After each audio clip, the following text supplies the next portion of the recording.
Doctor గారు సాధారణంగా పిల్లల దగ్గర నుంచి పెద్దవాళ్ళ వరకు పంటి సమస్యలు వస్తూ ఉంటాయి. మరి అటువంటి సమస్యలు రావడానికి గల ప్రధాన కారణాలు ఏంటి? అంటే ఇవాళ రేపట్లో మనం ఈ పంటి సమస్యలు చాలా ఎక్కువ చూస్తున్నామండి.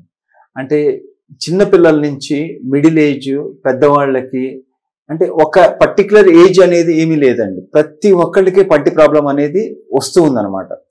సో అంటే దీనికి రకరకాల కారణాలు ఉన్నాయి. అంటే దీన్ని మనం మల్టీ ఫ్యాక్టోరియల్ అంటాం అనమాట. అంటే ఏంటంటే ఇప్పుడు మనం చిన్నపిల్లల్లో చూసుకుంటే వాళ్ళకి ఏంటంటే జనరల్గా ఎక్కువ చాక్లెట్స్ తినటం వల్ల, వాళ్ళకి సరిగ్గా పళ్ళు తోముకోపోవటం వల్ల, సో వాళ్ళకి ఏమవుతుందంటే త్వరగా వాళ్ళకి పుచ్చిపళ్ళు వస్తున్నాయి.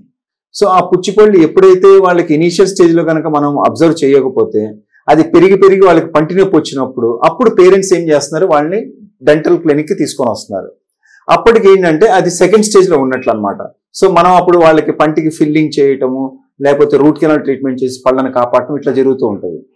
ఇంకా అంటే మనం ఒక పర్టికులర్ ఏజ్ తర్వాత సపోజ్ మనం ఆఫ్టర్ 15 years చూసామనుకోండి, 15 years తర్వాత నుంచి ఏంటంటే ఇవాళ రేపట్లో ఎక్కువ మంది వీళ్ళ తొందరగా కాలేజ్కి వెళ్ళటము, లేకపోతే ఆ హడావిళ్ళు వాళ్ళు ఆఫీసులకి వెళ్ళటము ఇట్లా జరుగుతూ ఉందన్నమాట. సో వీళ్ళు ఏంటంటే సరిగ్గా బ్రషింగ్ అనేది చేసుకోవట్లేదండి. సో ఆ సరిగ్గా బ్రషింగ్ చేసుకోకపోవటం వల్ల ఏమైందంటే వాళ్ళకి తిన్న ఆహార పదార్థాలు పండ్లు చిగుళ్ళ మధ్యలో ఇరుక్కుపోయి చిన్నగా అది హార్డెన్ అయిపోయింది. అంటే దాన్ని మనం టార్టర్ అంటాం అనమాట. ఎప్పుడైతే అది హార్డెన్ అయిపోయిందో అప్పుడు ఏమైందంటే వాళ్ళకి ఆ గమ్ ఇన్ఫెక్షన్ తోని చిగుళ్ళ నుంచి రక్తం రావటం మొదలుపెట్టింది. అట్లానే పళ్ళు కూడా పుచ్చిపోతూ ఉంటాయి అనమాట. సో ఈ నోట్లో ఉన్న బ్యాక్టీరియా దాని మీద యాక్ట్ చేసి యాసిడ్స్ అని రిలీజ్ చేస్తూ ఉంటుంది. ఆ యాసిడ్స్ వల్ల ఏమైందంటే ఆ పంటి మీద స్ట్రాంగ్ గా ఉన్న ఇనామెల్ అనేది మొత్తము అది తినేసేస్తుంటది.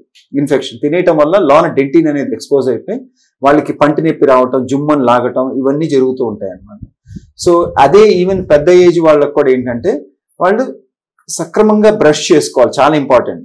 ఈ బ్రషింగ్ తో పాటు ఏంటంటే మోస్ట్ ఇంపార్టెంట్ అట్లీస్ట్ ప్రతి 6 నెలలకు ఒకసారి కానీ లేకపోతే సంవత్సరానికి ఒకసారి కానీ వాళ్ళు కంపల్సరీగా వాళ్ళు డెంటల్ క్లినిక్ అనేది విజిట్ చేస్తూ ఉండాలి. సో ఆ నార్మల్ చెకప్ లో మనకి చాలా బయటపడుతూ ఉంటాయి అన్నమాట. సో అది చాలా ఇంపార్టెంట్ మనకి. అయితే ఈ ప్రతి ఒక్కళ్ళు బ్రష్ అనేది కూడా ప్రతి 3 నెలలకు ఒకసారి మారుస్తూ ఉండాలి.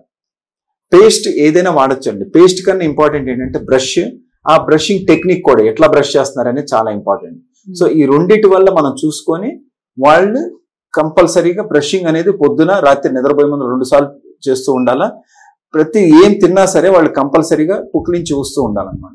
సో అప్పుడు మన పళ్ళని మనం జాగ్రత్తగా కాపాడుకునే అవకాశం ఉంటుంది. ఈ చిన్నపిల్లలు కానీ పెద్దవాళ్ళు కానీ ఎవరైనా సరే ప్రతి ఒక్కళ్ళు జాగ్రత్త తీసుకోవాలా. ఎందుకంటే మనకి పళ్ళు బాగుంటేనే మనం మంచిగా ఆహారం తినగలుగుతాం, మంచిగా తింటేనే మనకి మంచిగా డైజెషన్ అనేది అయితే అరగటము. సో అప్పుడు ఏమైందంటే మనకి కంపల్సరీగా హెల్తీగా ఉంటాం ప్రతి ఒక్కళ్ళు. లేదంటే ఇండైజెషన్ ప్రాబ్లమ్స్ వచ్చి, గ్యాస్ ప్రాబ్లమ్స్ వచ్చి వాళ్ళు చాలా ఇబ్బంది పడతా, పళ్ళు సరిగ్గా లేక నవలలేక ఇట్లా ఇబ్బంది పడితే వాళ్ళు ఏం చేస్తారు, జనరల్గా గ్యాస్ట్రోఎంట్రాలజిస్ట్ దగ్గరికి లేకపోతే ఫిజిషియన్ దగ్గరికి వెళ్ళి వాళ్ళ ఇబ్బందులు చెప్పుకుంటూ ఉంటారు. కానీ బేసిక్ ప్రాబ్లం అనేది స్టార్ట్ అయ్యేది మాత్రం ఇక్కడ మనకి వాళ్ళకి పళ్ళుని జాగ్రత్తగా కాపాడుకొని ఆ పళ్ళు అనేది అన్ని పళ్ళు ఉండాలండి. అంటే మనం 2 పళ్ళు పీకించుకున్నాం మనకి ఏం కాదు, కదం పళ్ళు ఉన్నాయి కదా, మొత్తం 32 పళ్ళలో 2 పోతే ఏమైతే అట్లా అనుకోకూడదు. ప్రతి పన్ను దానికి ఒక స్పెసిఫిక్ ఉపయోగం అనేది ఉంటుందండి.